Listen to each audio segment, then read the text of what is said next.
Research suggests the country's daily COVID-19 vaccination rates are improving, but not at the rate desired by government and medical experts.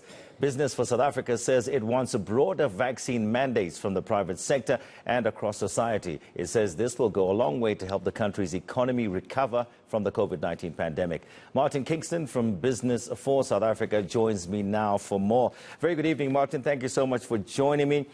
So you're part of Business Unity South Africa, which has approached the courts, the High Court, for clarity on the introduction of mandatory vaccines in businesses and the workplace. Are you for mandatory vaccines? Is that what you're actively pushing for?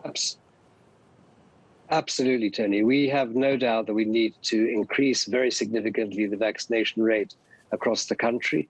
As you said, we're making some progress, but it's inadequate. I think we're all concerned about the fact that despite the fact that the positivity rate is low at the moment, it's going to climb. We're all apprehensive about the possibility of a fourth wave, and indeed the ramifications of that being we might see higher levels of restriction with respect to economic activity. And we know as a country we can't afford that.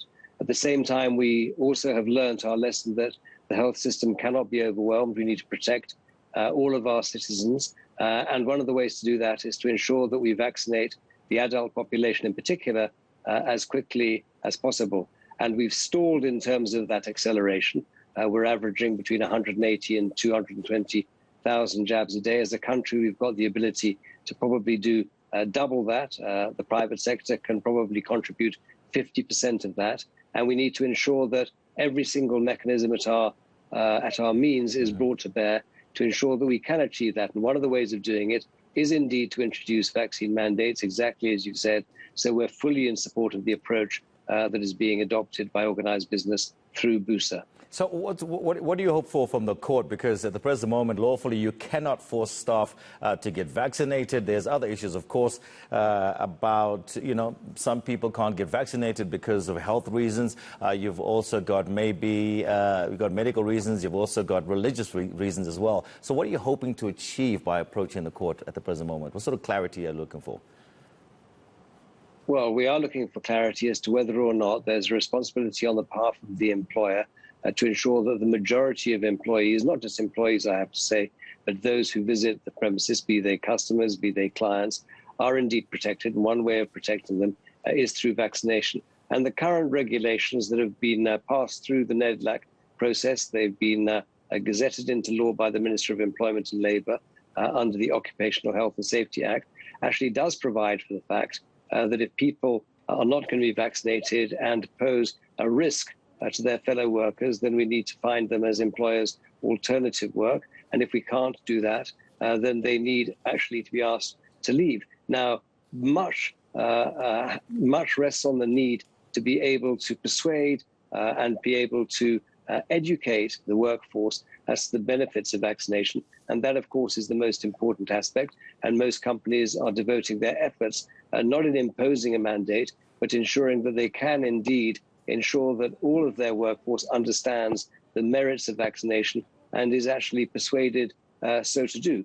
There will always be carve-outs, as you said, be it for medical or religious reasons, but those are going to be in a very small minority. And the benefit that accrues from getting a vaccination mandate clarified in terms of its status under the Constitution by the court is we think it'll give a lot of companies, not just companies, but other organizations, including civil society organizations, the certainty that they can impose such mandates without, in fact, breaching the law. Okay, so you're launching a new initiative. It's called Vac Champs, a campaign. What's that about? Well, Vac Champs is that each and every single one of us can indeed be a champion for vaccination. It's not a question of high-profile individuals. It's a question of, as I said, all members of society taking it upon themselves, not only to encourage their immediate friends and family, but those around them to be vaccinated by setting an example, by being advocates for the benefits of vaccination. We think this is going to build very significantly. One of the big initiatives that has unfolded in the last few months has been the recognition that this has to be an all-of-society approach. It's not just government imposing its will or business, but business, government, civil society, organized labor, all structures of society coming together. And within that context, each and every one of us playing a very significant role, not just in getting vaccinated, in stepping up the plate, but as I said, encouraging and leading by example others to follow suit. Martin, before I let you go, just on the mandatory vaccinations issue, you know you will get some opposition from Labour. Have you started engaging Labour at all? Because if you carry on and go that particular route, you will be locking some employees out. Yes, we will indeed. And we've had extensive engagement with Labour, both through the NEDLAC structures and bilaterally directly with Labour. And of course, their role is to protect jobs, and indeed so is ours in the current environment. We need to maximize employment, not create any further unemployment, but not at the risk, as I said, of putting lives or the health of the vast majority of the workforce at risk, which is why we need to devote most of our time right now in persuading and motivating for vaccination rather than imposing it through mandates. All right. Thank you so much, Martin Kingston, for chatting with us from Business for South Africa, supporting Business Unity South Africa. They're part of it. They've approached the High Court for clarity on the introduction of mandatory COVID-19 vaccinations in the workplace.